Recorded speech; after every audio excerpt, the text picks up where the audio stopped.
Salut tout le monde, c'est Farobson, j'espère que vous allez bien. Alors aujourd'hui on est ensemble pour parler d'un débat qui perdure, ou plutôt je dirais un faux débat qui perdure entre Karim Benzema et Giroud pour la place en équipe de France. Moi personnellement je trouve ça complètement stupide, mais ça me tient à cœur donc je vais quand même en parler.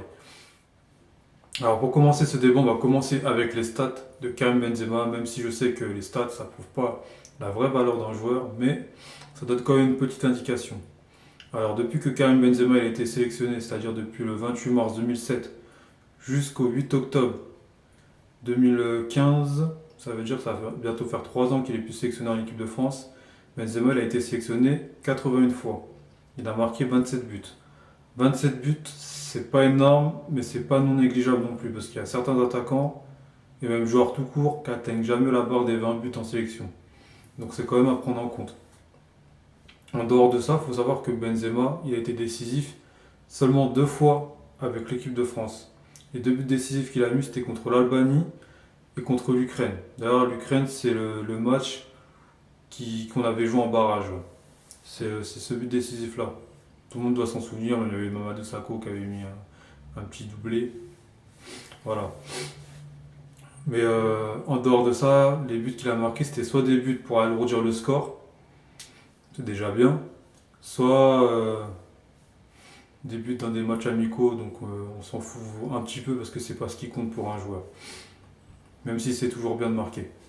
En comparaison avec Giroud, depuis sa première sélection, c'est-à-dire le 11 novembre 2011, jusqu'à sa dernière qui date du 27 mars 2018, Giroud a été sélectionné 71 fois et il a mis 30 buts.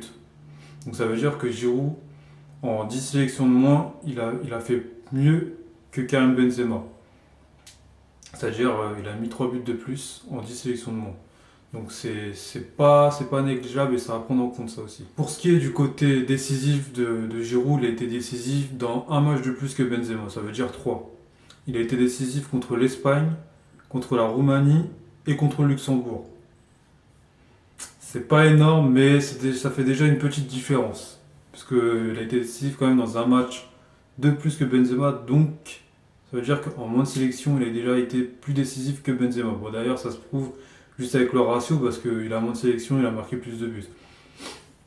Voilà, donc de ce côté-là, je pense que j'ai pratiquement tout dit. Maintenant, on va s'attaquer à une autre face de ce débat, enfin de ce faux débat, mais sans les stats. Bon, maintenant qu'on a vu les stats, on va parler de la chose globalement. Et je veux dire les choses cash comme elles viennent. Pour moi, si Benzema aujourd'hui n'est pas en équipe de France, c'est pas à cause de ses performances. On le sait tous. Quoique ces derniers temps, c'est pas trop ça, mais bon, bref. C'est pas à cause de ça s'il n'est pas en équipe de France aujourd'hui. C'est seulement à cause de l'attitude qu'il a pu avoir et des problèmes qu'il a pu avoir. Et quand je dis les problèmes, je parle de l'affaire Zaya premièrement.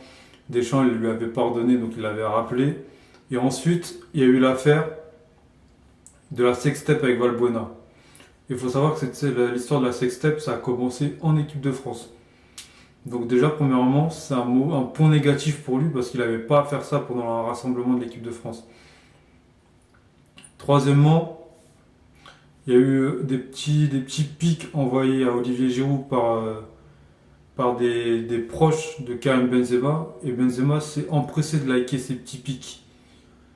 Et je suis désolé quand on est dans une équipe de foot ou dans n'importe quel sport d'ailleurs, quand un de tes proches critique un collègue, tu t'empresses pas de liker le post, même si c'est sur internet, tout ça, tu t'empresses pas de liker le post, parce qu'il y a quand même une sorte de respect qu'on doit avoir vis-à-vis de l'un et de l'autre.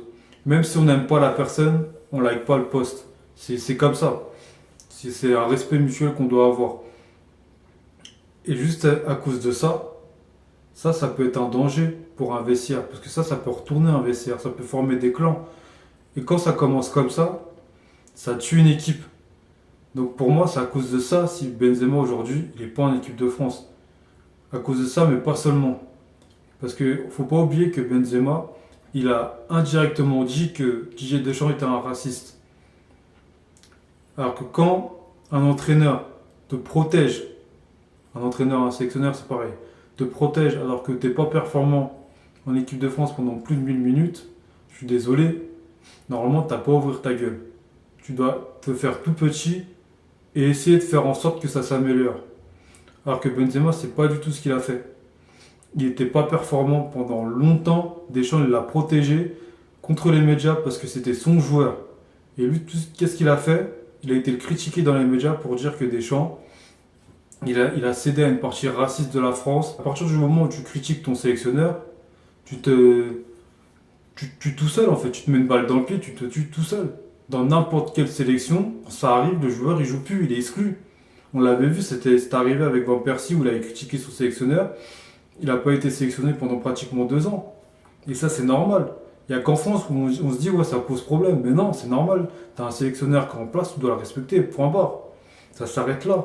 Il fait des choix, tu respectes, c'est tout. Même si t'es pas content, tu respectes. T'as pas à critiquer parce qu'il ne te sélectionne pas. En plus, moi, je suis sûr que sans cette critique envers Didier Deschamps, à l'heure actuelle, Benzema, il serait en équipe de France. Donc c'est pour dire qu'il s'est vraiment tué tout seul. Après, pour parler de Giroud, je vois, il y a beaucoup de gens qui le critiquent, qui disent qu'il est nul. Mais c'est des critiques qui sont pas logiques. Enfin, pas logiques, mais on ne devrait pas le critiquer en vrai. Parce que le mec, il est arrivé dans cette affaire malgré lui. Dans cette comparaison, il est arrivé malgré lui. Parce que lui, il a été sélectionné en équipe de France pour jouer le rôle d'attaquant. Il a été sélectionné parce qu'on l'a trouvé plutôt bon à l'époque et en équipe de France, il est performant. Lui, son seul truc qu'il a en tête, à mon avis, quand il va en équipe de France, c'est pas genre je suis là, je remplace Karim Benzema. Non, le seul truc qu'il a en tête quand il arrive en équipe de France, c'est faut que la France elle gagne. Donc je vais faire mon maximum pour marquer des buts.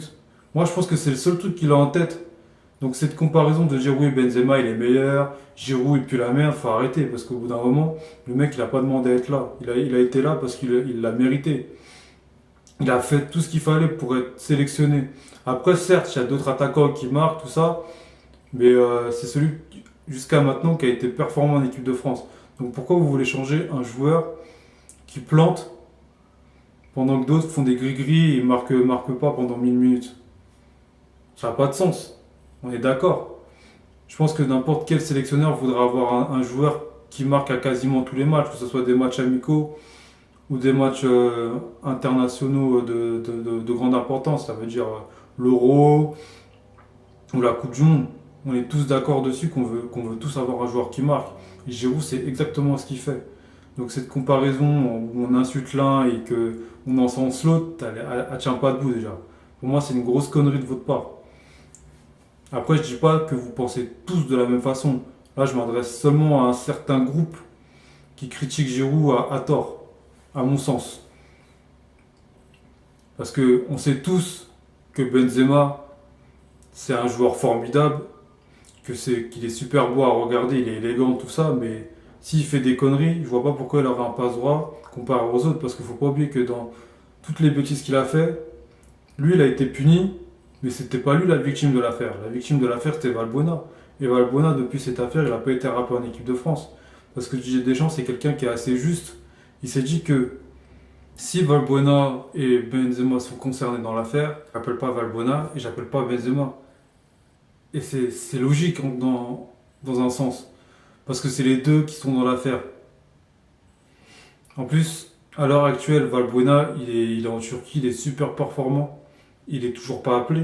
Donc pourquoi on appellerait Benzema qui, certes, est l'un des meilleurs joueurs français, mais a quelques difficultés en ce moment, et on n'appellerait pas Valbuena? C'est pas logique. On est tous d'accord sur ça.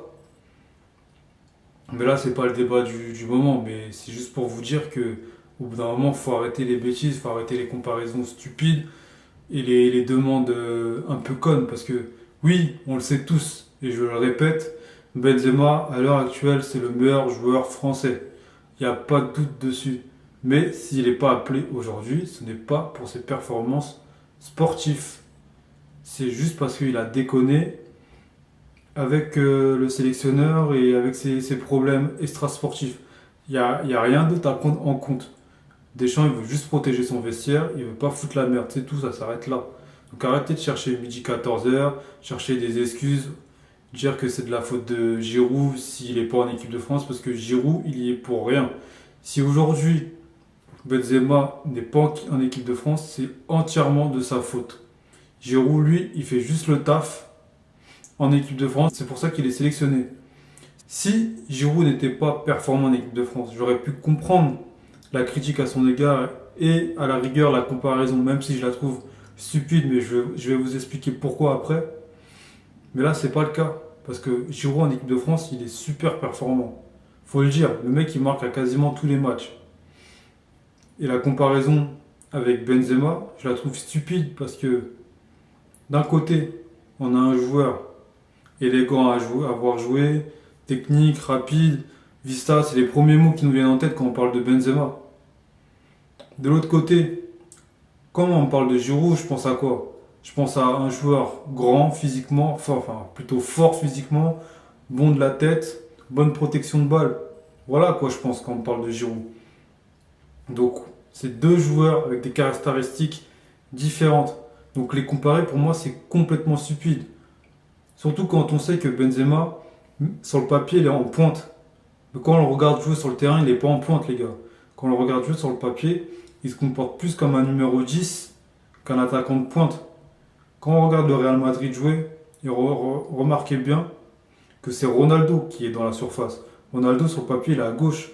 Mais le plus souvent, on le trouve dans la surface et on voit que Benzema, il est juste derrière. Lui, c'est un pourvoyeur de ballon, en fait. Il est là pour faire jouer, pour attirer la défense sur lui quand il le peut et faire en sorte que Ronaldo puisse prendre la profondeur. Et c'est ça le truc que vous n'arrivez pas à comprendre, c'est qu'en équipe de France, on n'a pas besoin d'un attaquant qui se comporte comme un numéro 10, on a besoin d'un attaquant qui est présent dans la surface, on a besoin d'une présence dans la surface. Parce que c'est comme ça qu'on marque des buts. Parce que si Benzema joue comme au Real Madrid et qu'il n'y a aucun joueur qui joue comme Ronaldo derrière, le problème, c'est pas les joueurs qui sont autour, le problème c'est Benzema. Je veux pas l'accabler, mais c'est ça la réalité de la chose. Parce que le mec, il joue comme s'il était au Real Madrid. Il faut savoir s'adapter à toutes les équipes. Et Giroud, c'est ce qu'il fait. Quand il était à Arsenal, des fois, il redescendait parce qu'il y avait besoin qu'il redescende. Et d'ailleurs, en équipe de France, il le fait aussi.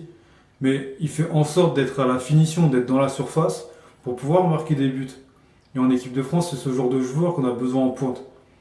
Et Giroud, il le fait super bien. Après, comme je l'ai dit, il y a d'autres attaquants qui pourraient jouer à sa place.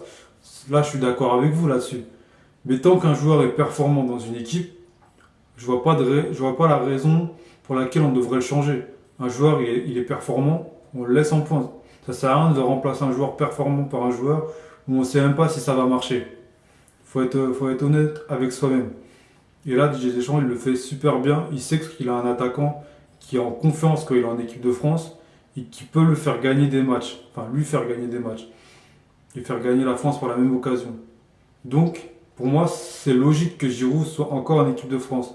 Malgré qu'il ne soit pas élégant à voir jouer, il a quand même de technique, il est quand même bon de la tête. C'est un joueur qui ne va pas hésiter à mettre des reprises de volée, à mettre des retournées s'il en a l'occasion. C'est un vrai numéro 9. Benzema, maintenant, c'est plus un vrai numéro 9. Benzema, pour moi, c'est un numéro 10. Il joue en pointe, mais se comporte comme un numéro 9. Le Benzema de Lyon, c'était un vrai numéro 9. Il avait l'instinct du tueur. Et on savait que s'il y avait un ballon qui traînait dans la surface, il allait la mettre au fond. À l'heure actuelle, des choses, je ne sais pas s'il y a un ballon qui traîne dans la surface, il va la mettre au fond. Il y a une chance sur deux qu'il la mette. Parce qu'il a pris des habitudes de numéro 10, de pourvoyeur de ballon. C'est ça que j'essaye de vous expliquer et que beaucoup de personnes essayent d'expliquer aux personnes qui veulent que Benzema soit en équipe de France et le comparent à Giroud. On peut vouloir qu'il soit en équipe de France, il n'y a pas de souci là-dessus, c'est votre droit, mais de le comparer à Giroud, franchement, je trouve ça stupide. Parce qu'on ne peut pas comparer des joueurs comme ça, avec des profils différents. C'est comme si je vous disais de comparer Ronaldinho et Trezeguet. Allez-y, vas-y, essayez de comparer ces deux joueurs. C'est incomparable. Il y en a un, il est là, il fait le show, et il punit quelquefois, mais il est surtout là pour faire le show, pour amuser la galerie, même s'il marque, il marque à la fin. Et de l'autre côté, il y a un mec qui est dans la surface et on sait que le mec il est là juste pour punir. Il y a un ballon qui va traîner, il va la mettre au fond. Quelle que soit la façon dont il va la mettre, il va la mettre au fond. Il est là justement que pour punir. C'est son seul objectif, punir l'équipe. C'est tout. Donc c'est pas comparable. Ben là, on est dans le même cas de figure. On a un mec, c'est un magicien, donc le ballon, certes, Et de l'autre côté, on a un mec qui est là pour punir. Il est là pour finir le job. Parce que ce qu'on demande à un attaquant, c'est pas de dribbler. On lui demande pas de savoir dribbler. On lui demande pas de amuser la galerie. Ce qu'on demande à un attaquant, c'est d'être dans la surface, de sentir le coup et de marquer. Voilà ce qu'on demande à un attaquant. Et c'est ce que Giroud fait. Benzema le fait plus ou le fait moins. Et Giroud, c'est ce qu'il fait et c'est ce qu'il sait faire. Point barre. Pourquoi aller chercher le budget 14 heures en voulant les comparer sans cesse? On compare l'incomparable et vous vous perdez, les gars. Le football, c'est pas ça. Le football, c'est chacun avec ses caractéristiques et on doit en tirer une force. Point barre, ça s'arrête là. C'est tout. Bon, maintenant je sais que certains footchicks vont continuer et vont me critiquer. C'est pas grave, vous pouvez le faire, ça me dérange pas. Parce qu'on a tous un avis différent sur la question. Mais je voulais revenir sur une dernière chose, parce que c'est ce que j'entends le plus souvent quand ça parle de Benzema et de Giroud en équipe de France, c'est le fait que Giroud ne marque que contre des petites équipes. Et moi j'ai envie de vous dire que c'est pas vrai, parce que j'ai regardé les équipes contre qui Giroud a marqué et les équipes contre qui Benzema a marqué, et je peux vous dire qu'ils ont tous les deux marqué contre 4 grosses nations. Pour Benzema, c'est le Brésil, l'Angleterre, les Pays-Bas et le Portugal. Pour Giroud, c'est les Pays-Bas, l'Italie, l'Espagne et l'Allemagne. Donc, vous pouvez dire ce que vous voulez, ils ont marqué tous les deux contre 4 grosses nations, et après, c'est que des équipes moyennes ou petites. Les petites équipes, quand je dis ça, c'est Luxembourg, Île Féroé, les équipes comme l'Autriche, l'Albanie, les trucs comme ça. C'est des équipes auxquelles on ne s'intéresse pas vraiment. Donc vos comparaisons sur les matchs, genre Giroud marque contre les petites équipes, Benzema là, il a été plus décisif, c'est des conneries, il faut arrêter tout ça. Parce qu'ils ont autant été décisifs l'un que l'autre, ils ont autant marqué contre les grosses nations que contre les petites. C'est strictement ridicule cet argument. Là, je viens de vous le détruire en même pas une minute. Donc faut arrêter ça. Après, le truc du Giroud, il n'est pas élégant, Benzema, il n'est pas élégant, on s'en fout. Vraiment, en vrai, on s'en fout. C'est pas ce qui compte. Parce que comme je l'ai déjà dit, ce qui compte, c'est de marquer des buts.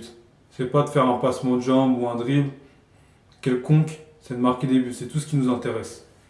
Voilà. Là, la vidéo elle touche à sa fin, donc si vous avez aimé la vidéo, n'hésitez pas à mettre un petit pouce bleu et à me le faire savoir. Si vous n'avez pas aimé, pouce rouge, hein, c'est logique. Et dites-moi votre ressenti, comment vous voyez la chose. Même si vous n'avez pas aimé, je pense savoir pourquoi, mais bon, on ne sait jamais. C'est toujours bien d'avoir un avis constructif. Et je vous dis à la prochaine pour une nouvelle vidéo. D'ici là, portez-vous bien. A plus les gars.